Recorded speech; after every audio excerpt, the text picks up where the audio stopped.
Nebraska might not be the first place you'd think of for a food adventure, but the Cornhusker State has one thing on lock. It's called the Runza, and one chain restaurant made this sandwich an essential Nebraskan go-to. I've had it my whole life. It's fresh. It's like Grandma used to make. A Runza's loose hamburger in a soft, not really a bun, but yeah, it is kind of hard to describe. The chain's namesake menu item falls somewhere between a Hot Pocket and a burger on the culinary spectrum. Ground beef, onions, and cabbage are wrapped in a yeast dough and baked, resulting in a savory pastry that's ideal for a meal on the go. If that sounds strangely old world for a fast food item, that's because it is. The Runza has its roots in German-Russian cuisine.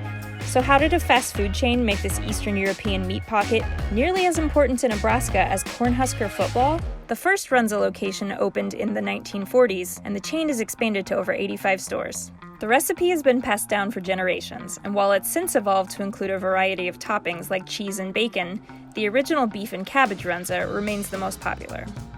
For Nebraskans, Runza and sports go hand in hand. In the kitchen, the oval-shaped pastries are referred to as footballs, and the University of Nebraska even has a Runza location at its stadium, where it can sell as many as 15,000 of them during a game.